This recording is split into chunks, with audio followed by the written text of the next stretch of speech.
할렐루야.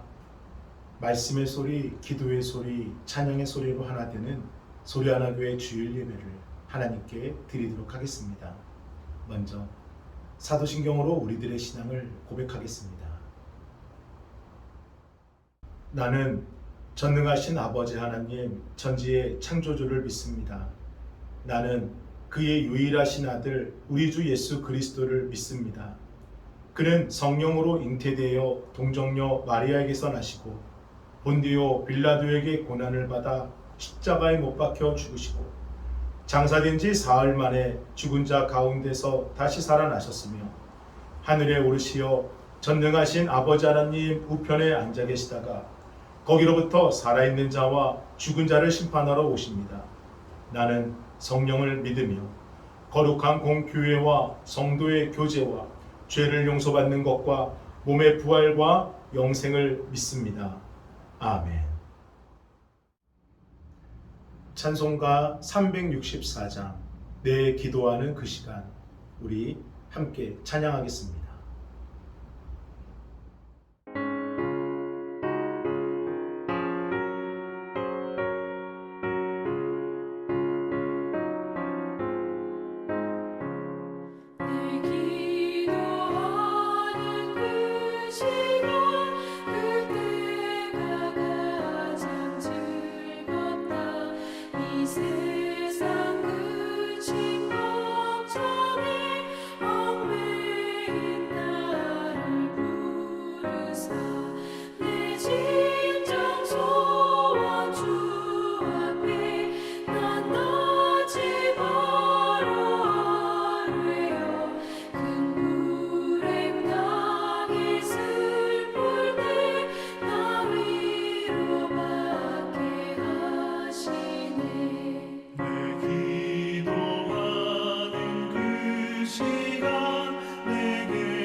오늘 함께 보실 하나님의 귀하고 복된 말씀은 마태복음 9장 27절로 31절까지 말씀입니다.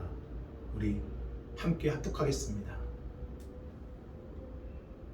예수께서 거기서 떠나가실새 두 맹인이 따라오며 소리질러 이르되 다윗의 자손이여 우리를 불쌍히 여기소서 하더니 예수께서 집에 들어가심에 맹인들이 그에게 나아오거늘 예수께서 이르시되 내가 능히 이 일할 줄을 믿느냐 대답하되 주여 그러하오이다 하니 이에 예수께서 그들의 눈을 만지시며 이르시되 너희 믿음대로 되라 하시니 그 눈들이 밝아진지라. 예수께서 엄히 경고하시되 삼가 아무에게도 알리지 말라 하셨으나 그들이 나가서 예수의 소문을 그 온 땅에 퍼뜨리느니라. 아멘. 할렐루야. 오늘도 영상을 통해 예배하시는 여러분을 예수님의 이름으로 사랑하고 축복합니다. 여러분의 자리가 말씀의 능력이 되고 기도의 응답이 되고 삶의 기쁨이 되는 귀하고 복된 자리가 됨을 믿습니다. 혹시 영화 명랑을 보셨습니까? 지난 8월 15일 광복절날 방송에서 영화 명랑을 상영했는데 눈에 보이는 처참한 상황과 수적 열세에도 불구하고 12척의 배로 왜군 133척의 배를 물리친 이 명량해전을 다룬 영화입니다. 그리고 요즘 영화관에서는 이순신 장군의 또 다른 업적을 기린 두 번째 이야기 한산이 상영 중에 있는데 한산도 대첩과 명량해전 그 중간의 이야기를 잠시 나누어 보려고 합니다. 1592년 임진왜란 때 조선 땅을 침범한 일본은 육군과 수군으로 나누어 한양으로 진격하려 했지만 이순신 장군의 수군에 의해서 그 바닷길이 막히게 되고 더욱이 그때 마침 명에서 지원군이 오게 되면서 할 수 없이 물러나게 됩니다. 임진왜란 때가 한산도 대첩이에요. 하지만 5년 후인 1597년 일본이 다시 조선 땅을 침략하게 되면서 정유재란이 발발하게 되는데 이때 이순신 장군은 선조의 미움과 또 간신들의 시기로 인해서 이 관직에서 파직당해 백의종군 상태였습니다. 하지만 이순신 장군을 대신해 조선 수군을 이끌었던 이 원균이 칠천량 해전에서 대패를 하게 되면서 결국 선조는 할 수 없이 다시 이순신 장군을 삼도수군 통제사로 임명하게 되지만 이미 상황은 기울 대로 기운 최악의 상황이었습니다. 앞서 칠천량 전투 때 대부분의 죽은 조선 수군은 죽거나 흩어졌고 거북선을 비롯한 싸워야 될 전선들은 대부분 전소자되면서 조선 수군에 남아있는 것은 아무것도 없었습니다. 그럼에도 이순신 장군은 다시 삼도수군 통제사로 임명되기 전부터 이미 측근들을 통해 조선 수군이 대패했다는 소식을 듣게 되면서 남해로 가던 중이었습니다. 하루라도 빨리 가서 상황을 파악해야지만 또 수군을 정비해야지만 싸울 수 있으니까요. 그러니 이 임명 교지는 내려가는 그 중간쯤 받으신 겁니다. 하지만 그 어디에도 싸울 수 있는 군선도 또 먹을 군량미도 함께할 수군도 찾을 수가 없었습니다. 정식적으로 삼도수군 통제사로 임명되고도 무려 25일 동안 남해안 일대를 다 샅샅이 찾아봤지만 어디에도 수군을 정비해서 전쟁에 필요한 물자와 사람을 구할 수가 없었습니다. 그러다가 한 달 보름 만인 8월 10일 보송에서 군량미를 겨우 얻을 수가 있었고 19일 회룡포에 숨겨두었던 전선 10척을 발견하게 되면서 거기서부터 전쟁 준비를 시작할 수가 있게 되었습니다. 그리고 그로부터 한 달 뒤인 9월 16일 명량에서 우리가 아는 것처럼 12척의 배로 133척의 왜군을 물리치는 기적과 같은 승리, 대승을 거두게 됩니다. 남은 것도 주어진 것도 아무것도 없는 처참한 상황이었는데 더욱이 임금과 신하들에게 상처를 받아 마음적으로 절망한 상태였는데 어떻게 이런 외적인 내적인 문제 가운데서도 이런 기적 같은 승리가 가능할 수 있었을까요? 저를 따라합니다. 최선을 다하다. 기적을 바라기에 앞서 먼저 최선을 다했습니다. 이순신 장군은 지난 한 달의 시간 동안 밤과 낮을 가리지 않고 왜군과 충돌하면서 무려 300여 킬로미터를 달렸습니다. 어떻게든 전선을 찾고 군량미를 확보하고 화포를 마련했기 때문에 밥 먹는 시간도 잠자는 시간도 다 포기하고 쉬지 않고 갈 수 있는 모든 것은 직접 다 다녔습니다. 그러다가 결국 숨겨져 있던 10척의 전선을 찾게 된 것이고 약간의 군량미와 수군들을 모집하게 되면서 비로소 전쟁을 준비할 수가 있게 되었고, 죽고자 하면 살고 살고자 하면 죽는다라는 각오로 목숨을 걸고 최선을 다한 결과 명량해전을 승리로 이끌 수가 있었습니다. 사랑하는 여러분, 우리의 신앙도 그렇습니다. 그저 물에 물 탄 듯 술에 술 탄 듯 바람에 흐느끼는 꺾인 신앙이 아니라 한 길로 가기 위해 최선을 다하는 신앙, 좌로나 우로나 치우치지 않고 끝까지 견디는 신앙, 세상의 그 무엇과도 결단코 타협하지 않는 신앙, 내 비록 넘어졌어도 다시 일어나 주님께 붙잡히는 신앙, 이것이 우리의 신앙이 되어야 됩니다. 그럼 이것을 가능케 하는 그것은 무엇일까요? 바로 기도입니다. 기도가 신앙의 시작이고 전부이고 끝입니다. 기도로 승부를 거는 것이 신앙이에요. 그렇다면 기도는 누가 할까요? 성도? 직분자? 아니요. 간절한 사람, 절실한 사람이 기도합니다. 그래서 현재의 삶에 큰 불편함과 어려움과 염려가 없는 사람이라면 그는 직분자라도 성도라도 결코 기도의 자리를 찾으려 하지 않습니다. 하지만 건강이든 물질이든 가족이든 배우자이든 직장이든 자녀이든 그 어떤 이유든지 삶의 단 한 가지라도 절실하고 간절한 사람은 반드시 기도의 자리를 찾게 되는데, 이는 우리만 그런 것이 아닙니다. 겟세마네 동산에 오르신 예수님도 그러하셨습니다. 십자가를 짊어지셔야 했기 때문에. 그래서 하나님이 주시는 힘이 필요했고 하나님이 주시는 평안이 필요했고 당장 하나님과 교제를 나누지 않고서는 이 고통의 골짜기를 결코 건너실 수 없으셨기 때문에 자신의 기도의 골방이라 할 수 있는 겟세마네 동산에 오르셨습니다. 우리 마태복음 26장 36절로 38절을 함께 읽어보겠습니다. 이에 예수께서 제자들과 함께 겟세마네라는 곳에 이르러 제자들에게 이르시되 내가 저기 가서 기도할 동안에 너희는 여기 앉아 있으라 하시고 베드로와 세베대의 두 아들을 데리고 가실새 고민하고 슬퍼하사 이에 말씀하시되 내 마음이 매우 고민하여 죽게 되었으니 너희는 여기 머물러 나와 함께 깨어 있으라 하시고 아멘. 십자가의 죽음과 3년 동안 동고동락했던 제자들의 배신은 예수님의 마음을 더욱 번민하여 죽게 만들었고 결국 예수님으로 하여금 겟세마네 동산에 올라 기도하게 하였습니다. 우리도 이와 같습니다. 기도해야 하는 상황으로 인도하여 주시고 기도할 수밖에 없도록 우리의 마음을 만져주시고 우리의 무릎을 꿇게 하시어 지금을 기도하는 것이 하나님의 뜻이라는 것을, 지금 기도하지 않으면 도저히 길이 없다는 것을, 지금 기도하지 않으면 안 된다는 것을 깨닫게 하십니다. 그래서 기도의 시작이 모세와 여호수아처럼 하나님의 계획을 따르기 위해, 느헤미야처럼 하나님의 뜻을 이루기 위해, 사도 바울처럼 이 복음을 전하기 위해 기도가 시작되는 것도 있지만 때때로 도저히 길이 보이지 않아서 너무나도 막막한 문제 앞에서 내 힘으로는 도저히 어쩔 수가 없어서 무거운 죄로 인해 숨쉬기조차 어려워 죽을 것 같은 지경에 이르러서야 기도가 시작되기도 합니다. 그러면 기도의 시작이 다르기에 그 결과도 다를까요?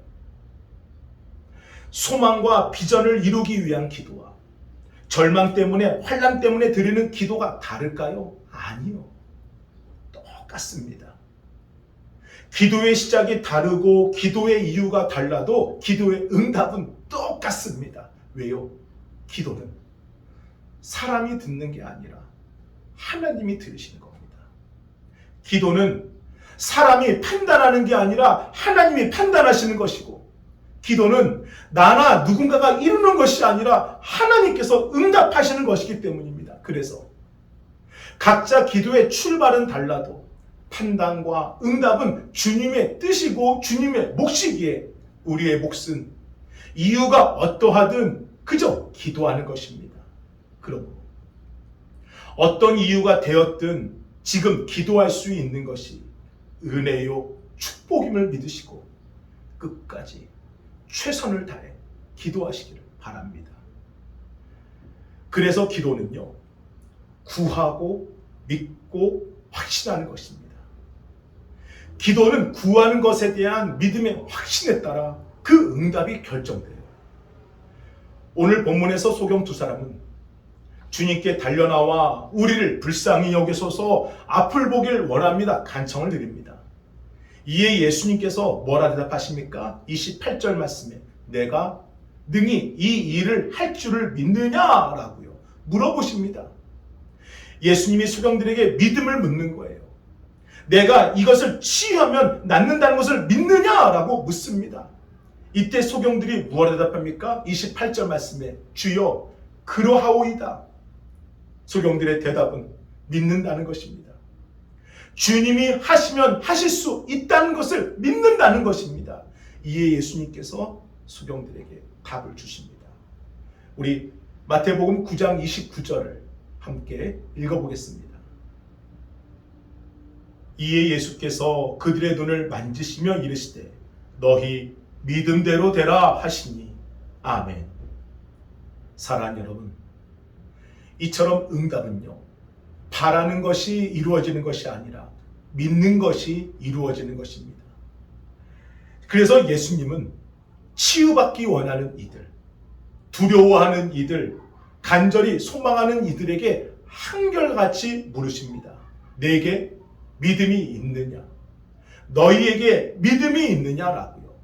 우리 마태복음 9장 2절을 함께 읽어보겠습니다. 침상에 누운 중풍병자를 사람들이 데리고 오거늘 예수께서 그들의 믿음을 보시고 중풍병자에게 이르시되 작은 자야 안심하라 내 죄 사함을 받았느니라. 아멘. 병자를 데리고 온 그 친구들의 믿음을 보십니다. 예수께서 그들의 믿음을 보시고라고요. 우리 계속해서 마태복음 9장 22절도 함께 읽어보겠습니다. 예수께서 돌이켜 그를 보시며 이르시되 딸아 안심하라 내 믿음이 너를 구원하였다 하시니 여자가 그 즉시 구원을 받으니라. 아멘. 12년 동안 혈루증을 앓던 여인에게 내 믿음이 너를 구원했다, 믿음으로 치유되었다 예수님 말씀하여 주십니다. 계속해서 봅니다. 누가복음 8장 25절도 함께 읽어봅니다. 제자들에게 이르시되 너희 믿음이 어디 있느냐 하시니 그들이 두려워하고 놀랍게 여겨 서로 말하되 그가 누구이기에 바람과 물을 명함에 순종하는가 하더라. 아멘. 염려와 두려움에 떠는 제자들에게 어찌 믿음이 없느냐, 그들의 믿음 없음을 꾸짖으십니다. 우리 마지막으로 한 번 더 누가복음 17장 6절을 읽어보겠습니다. 주께서 이르시되 너희에게 겨자씨 하나일 만한 믿음이 있었더라면 이 뽕나무더러 뿌리가 뽑혀 바다에 심기어라 하였을 것이요 그것이 너희에게 순종하였으리라. 아멘. 작은 믿음이다 할지라도 믿음만이 응답을 이룬다 단호하게 말씀하여 주십니다. 사랑하는 여러분, 예수님께서 물질이 있느냐, 너에게 직분이 있느냐, 너에게 능력이 있고 너에게 지식이 있느냐, 이것을 묻는 것이 아니라 한결같이 믿음이 있느냐, 믿음을 찾으시는 것은 믿음만이 우리를 구원할 수 있기 때문입니다. 그래서 기도의 실체는 믿음이에요. 믿음의 싸움이고 믿음의 크기이고 믿음의 분량이고 믿음의 정도로 모든 기도는 믿음으로 응답되는 것이고 믿음대로 이루어지는 것입니다. 선지자 엘리사가 병에 걸려 누워 있었을 때 이스라엘 땅에 이 아람 군대가 쳐들어오게 됩니다. 당시 이스라엘의 왕이었던 요아스가 누워있던 이 엘리사를 찾아가 도움을 강구하는데 이때 엘리사가 왕에게 활과 화살을 가져오도록 부탁을 드립니다. 처음에 요구는 창문을 열어 동쪽을 향해 화살 한 발을 쏘라는 것입니다. 이에 요아스 왕은 엘리사의 말대로 화살을 쏘는데 그것은 하나님께서 아람 군대와 싸우겠다라는 믿음의 증거였습니다. 두 번째 엘리사가 왕에게 요구한 것은 이 화살을 들어 땅에 내리치라는 것입니다. 이에 요아스 왕은 화살을 들어 딱 3번 땅에 내리치게 멈추는데, 이때 엘리사가 불같이 화를 냅니다. 우리 열왕기하 13장 19절 그 이유를 한번 읽어보겠습니다. 하나님의 사람이 노하여 이르되 왕이 6번을 칠 것이니이다. 그리하였더라면 왕이 아람을 진멸하기까지 쳤으리이다. 그런즉 이제는 왕이 아람을 3번만 치리이다 하니라. 아멘.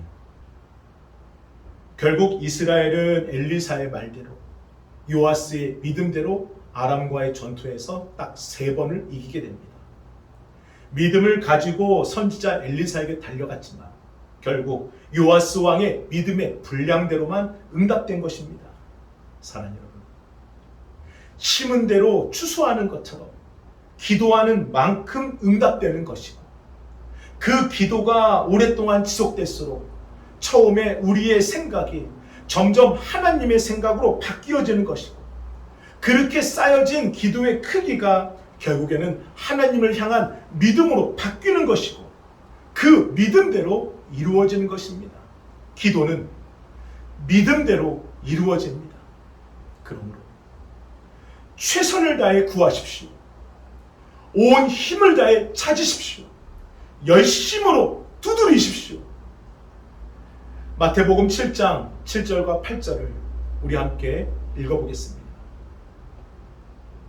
구하라, 그리하면 너희에게 주실 것이요. 찾으라, 그리하면 찾아낼 것이요. 문을 두드리라, 그리하면 너희에게 열릴 것이니 구하는 이마다 받을 것이요. 찾는 이는 찾아낼 것이요. 두드리는 이에게는 열릴 것이니라. 아멘. 구하라, 그리하면 너희에게 주실 것이요.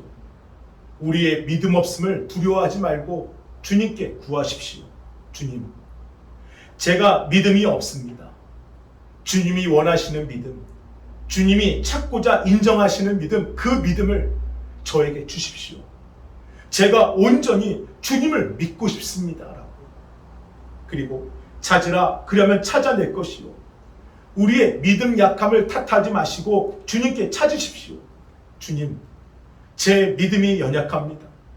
너무 쉽게 넘어지고, 너무 쉽게 낙심되고, 너무 쉽게 아파하고, 연약한 이 믿음이 담대한 믿음 되게 하여 주옵소서. 예수님을 닮아 부르짖는 믿음, 견디는 믿음, 포기하지 않는 믿음 되게 하여 주옵소서라고요. 문을 두드리라, 그러면 너희에게 열릴 것이니 우리의 믿음의 진심을 의심하지 말고 주님께 물으시길 바랍니다. 침묵하는 신앙이 아니라 1부터 주님께 묻고 답을 구하는 신앙이 참된 신앙입니다. 의심의 마음을 감추지 말고 솔직히 말씀드리는 신앙이 옳은 신앙입니다. 주님, 이것은 도저히 모르겠습니다. 어떻게 이러실 수가 있습니까? 어떻게 이렇게 하실 수 있으십니까? 의심의 바닥까지 싹싹 긁어서 주님께 솔직히 물어보십시오. 다른 제자들은 부활하신 예수님을 만났지만 도마는 아직 예수님을 만나지 못했습니다. 그러니 도마가 뭐라 말합니까? 내 눈으로 직접 보기 전까지 나는 결코 믿지 않을 것이다. 눈에 보이는 증거를 도마는 찾습니다.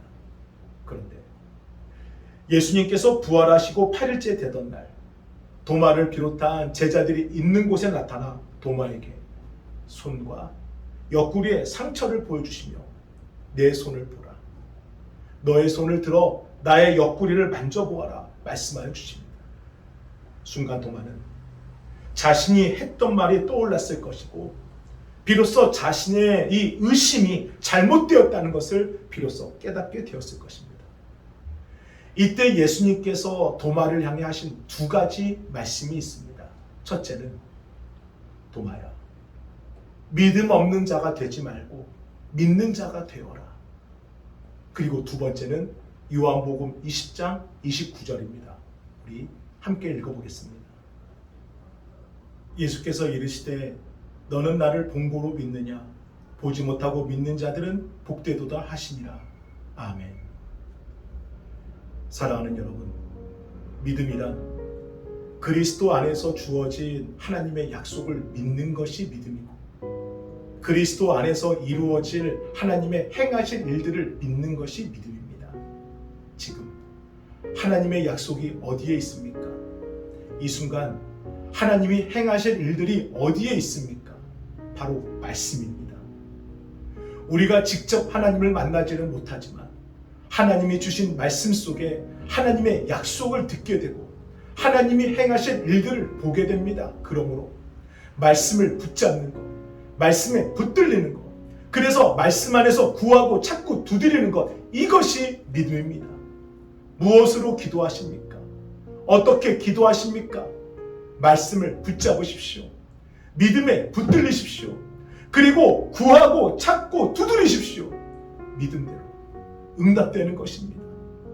여러분의 기도가 응답받는 기도되고 여러분의 기도가 하나님께 칭찬받는 기도가 되길 주님의 이름으로 축복합니다. 아멘. 기도하겠습니다. 거룩하신 주여, 감사합니다.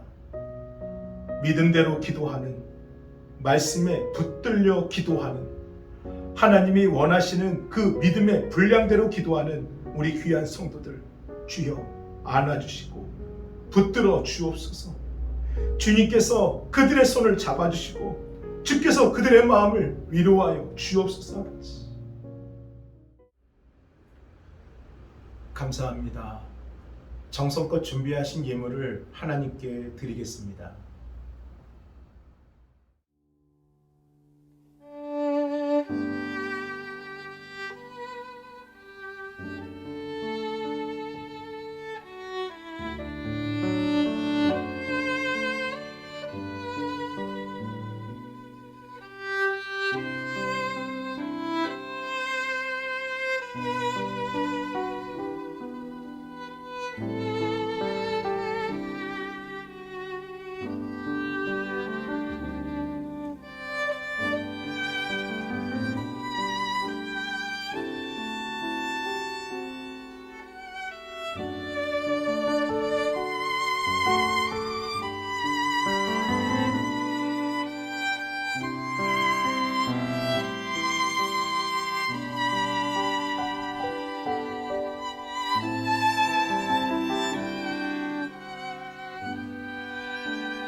축도로 예배를 마치겠습니다. 이제는 우리 주 예수 그리스도의 은혜와 하나님의 그 크신 사랑하심과 성령님의 감화감동 역사하심이 말씀에 붙들려 믿음으로 기도하는 성도들 위해 이제로부터 영원토록 함께 하시길 간절히 축원하옵나이다. 아멘.